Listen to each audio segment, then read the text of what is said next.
முத்தாய்ப்பாய் சொன்னார் நம்முடைய முதல்வர் அவர்கள். இதுதான் இந்த மாநாட்டின் நோக்கம், இதுதான் இந்த மாநாட்டின் எண்ணம், இதுதான் இந்த மாநாட்டின் திட்டம்.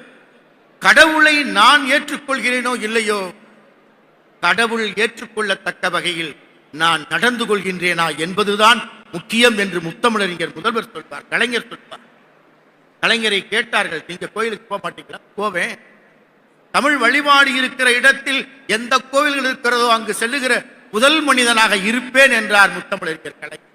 அந்த நிலைப்பாட்டிலே தான் காலம் கருதி சுருக்கமாக நமது முதல்வர் அவர்கள் சிறப்பான காணொளி உரையை இங்கே நிகழ்த்தினார்கள்.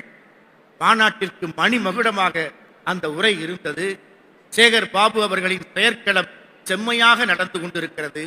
இந்த நேரத்தில் மாநாட்டின் கொள்கை முழக்கம் இதுதான்: அன்பால் உயிர்கள் ஒன்றாகும்,